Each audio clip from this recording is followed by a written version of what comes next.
Hi guys and girls, Ceri the Crafter here. Okay, is the season to be jolly? I know you're out there working really hard on your gift tags, your packaging, your tags, your journals, your December dailies. I thought, okay, let's share something with you that might be able to help speed you up and maybe reduce bulk down if you're mailing stuff. So, as you know, I'm Ceri the Crafter on Etsy, so look me up, favourite the shop would be lovely, and see what I have there. But I want to introduce you to one of my collage collage tear sheets. It's kit number 1. So in kit number 1, you get these backgrounds. So you can just print them directly off. So that's 1.1, which is music. This is maps, obviously not seasonal, but it gives you options.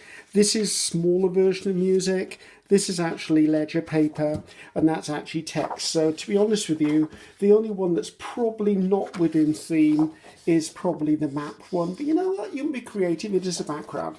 So what I would recommend is print them off. If you've got borderless, print them off borderless.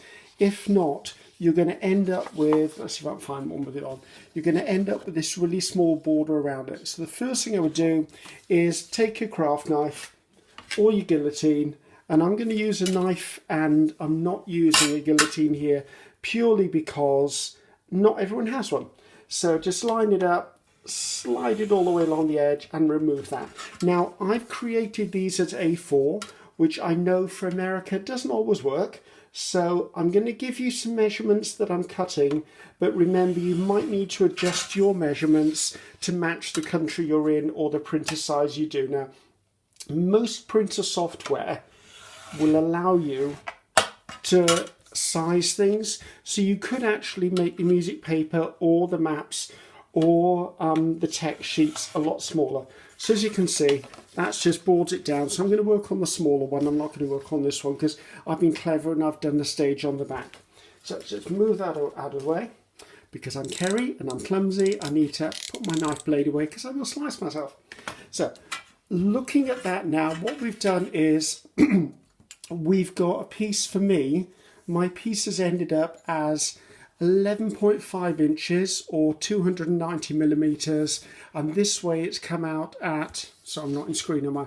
So this way it's come out 11.5 inches, which is 290 millimeters, or it's 8 inches by 203 millimeters. As I said, those measurements will vary depending on your printer, how much your printer resizes, also which country you're in, because I do an A4. America does letter size, you could do legal, you can do whatever you want to resize the digital download to be. So once I've done that, now I've printed these off on reasonably soft cardstock. You could print it off on full cardstock if you wished. I've done it this way because then on the back, as you can see, I've measured it out. Once I've cut it, I can actually back it with whatever paper I wanted, coffee dyed, music paper, normal paper. And thinking about that, there is actually a digital kit on my Etsy shop that is coffee dyed papers as well. So you could run this through your printer that way, then turn it over and run it through that way and have it coffee dyed. However, I want to actually stick stuff straight onto the back. So the way I've decided to work on this is I've actually divided in half, which is about 4 inches, obviously, because it's 8. And then I've come on down here and I've done these marks at 2.5 inches. So 2.5 inches is 63 millimeters. So I've done that all the way along, and there's this bit on the end. So we're going to make that into, excuse me, we're going to make that into a bookmark. So again, just coming down here with my metal ruler. Always use a metal ruler, because if you don't, you're going to slice the edges off your plastic rulers. So don't go cutting through the middle on that one, obviously, because you don't need to, unless you want to do little bookmarks that you've actually put into a card or something. Now, I'm turning these into gift tags. However, you could easily turn them into card fronts. Just take that one out of the way. And I've made them quite a reasonable size tag, because that way you've got enough to write enough on, or you could turn it into a topper for a card or a present. So I'm going to keep on cutting these and I'll come back to you.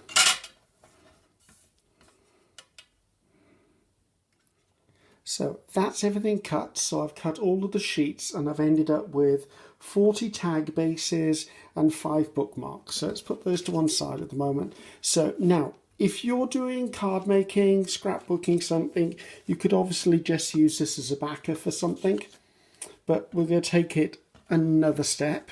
So, as I said, I printed them off just on reasonably flimsy cardstock because I wanted to make sure that they weren't too heavy if I was mailing them.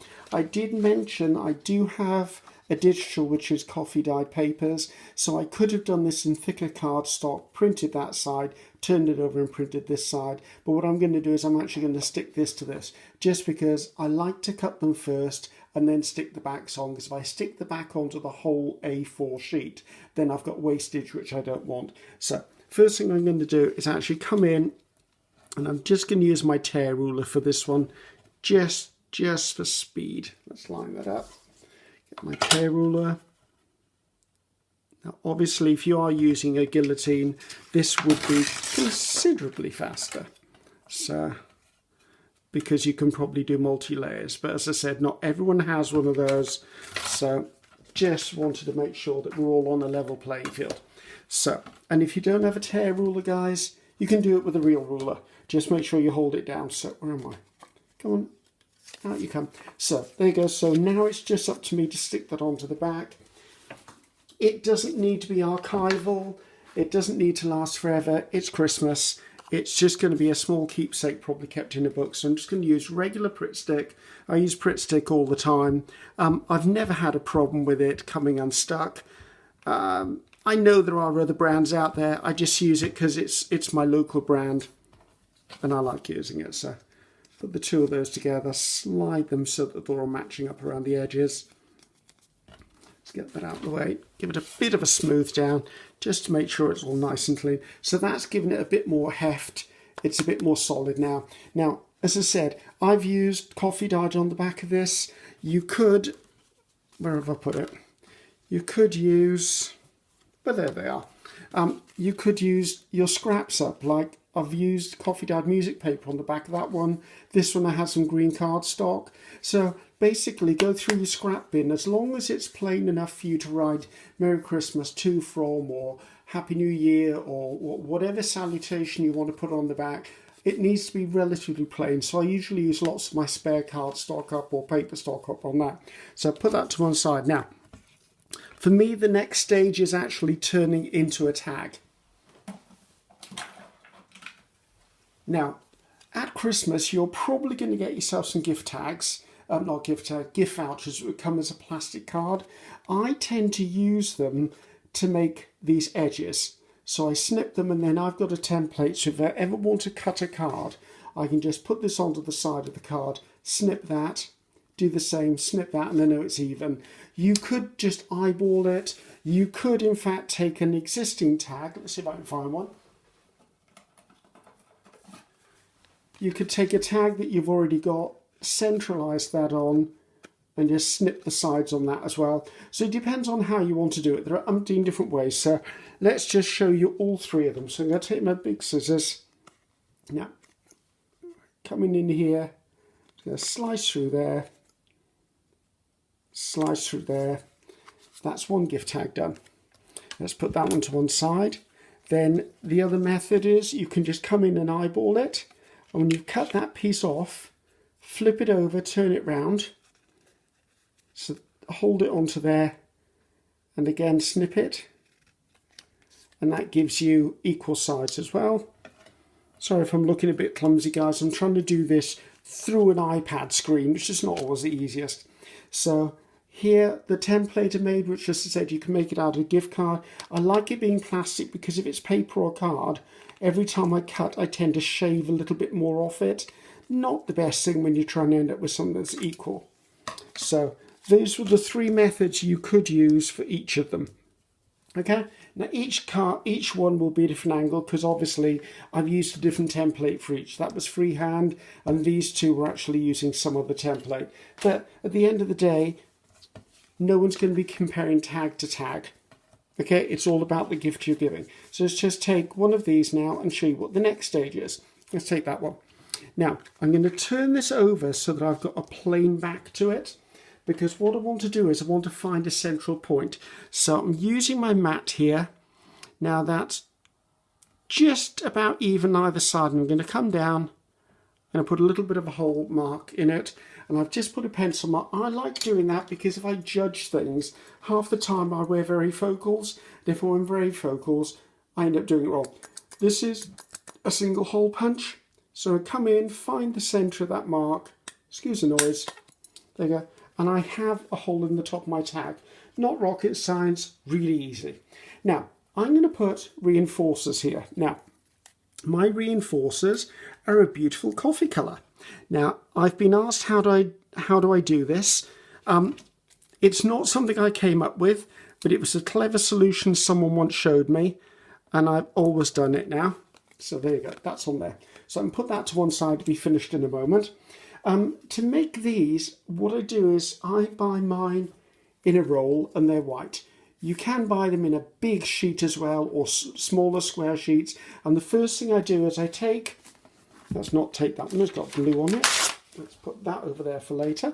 So I put it on the surface, and then I come in and I've got my Tim Holtz Distress ink. This is Vintage Photo, probably the favourite one of most of us crafters.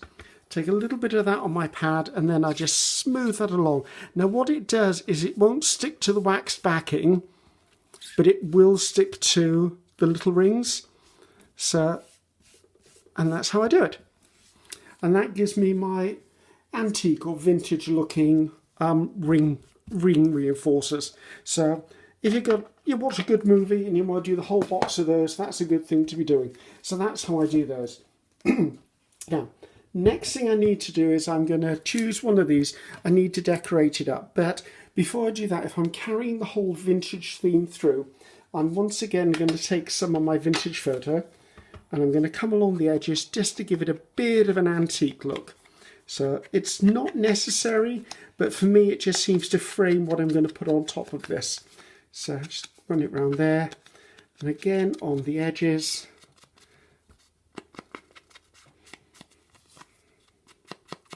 Now, of course, I'm using Vintage Photo. You could use walnut, you could actually use a green, you could do it in a different theme. So there you go. So let's have a look. Let's see what we can do with this. This, as it is, as I said, if you just got this kit and printed it once, it will give you 40 of these tags. In variation, you'd have text, you'd have big music, you'd have little music, you'd have maps. What was the other one? Text, music, I can't find the other one. There you go, it was ledger. So it gives you variety, and as you can see, the ledger ones are actually lighter. That actually was done on purpose because not everyone wants that grungy vintage look. So that gives you where I'm at the moment. So let me grab a few quick things to stick on top of these, and we'll see what we can do with one of them. So, welcome to my scrap box. We've all got one, and I thought, right, let's keep this really simple.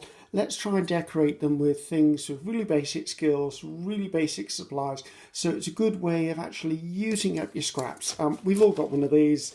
I went through and actually found in a drawer that I had some Christmas themed 6x6. I think this came from an inexpensive store, let's say, that I think everything in there was £1 or roughly $1. So I took some of these, and what I did is I tore. Now, just before I start working on them, for those who have not torn paper before, if you tear towards me, you get an exposed edge.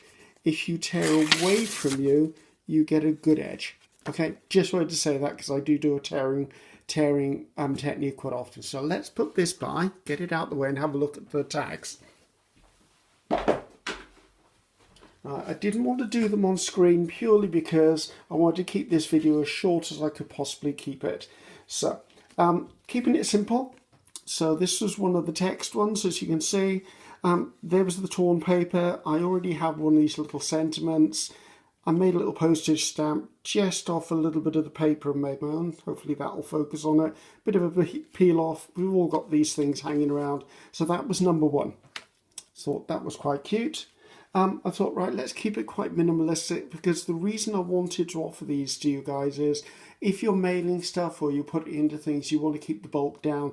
Therefore, by having a pre-printed digital that's got all the collage work on the back, keeps it light. So a little bit of paper torn there. I found that in a book. a couple of peel-offs to add little birdlets. I could have used gold embossing powder, but not everyone's got embossing powder, not everyone's got a heat gun, so I thought, let's keep it simple. These little wooden numbers, found them in my pound shop. Again, put them on, it says what it is, 25th. It's done and dusted. Another cute little one, thought, right, okay, let's try and keep this quite vintagey. Again, a piece of torn paper, a couple of peel-offs. I cut that actually out of the sheet that was a collage already. Bit of fabric, bit of ribbon across the bottom, and another one. And I went, right, let's see how minimum I really could go. So this was actually just a page out of a Edith Holden book. It had robins on, and I love robins, and robins are really, really Christmas, aren't they? So I went with love, put it on there, little bit of a tie, done and dusted. Now that probably took me about 15 minutes tops to get all of those done. So if you imagine, if you have the kit and you just print it out once and you did cut them at 2.5 inches by 4 inches, then what you'd have, oh, I'm sorry for my friends who are in metric, so we've got 63 mils by, I can't find it, where are we? Never mind, I can't find out where I wrote down the measurements, but anyway, it was 2.5 inches by 4 inches. If you did that, if you cut all of them up, you actually end up with 40 tags. I think that's a really, really good deal. And then, of course, it's yours to print as you want. For the card makers and scrapbookers, of course, you could have these as backgrounds on the front of your cards. You could even use journal cards in your dailies and cut them to whatever size you want. So hopefully you enjoyed that. As I said, that was one of my digital downloads. It was the Collage, I can't say collage today. My Collage Tear Sheet Kit 1 comes with 5 digital downloads. And remember, it's Ceri the Crafter, and I will see you there. So thanks for it, guys. See you again. Bye-bye now.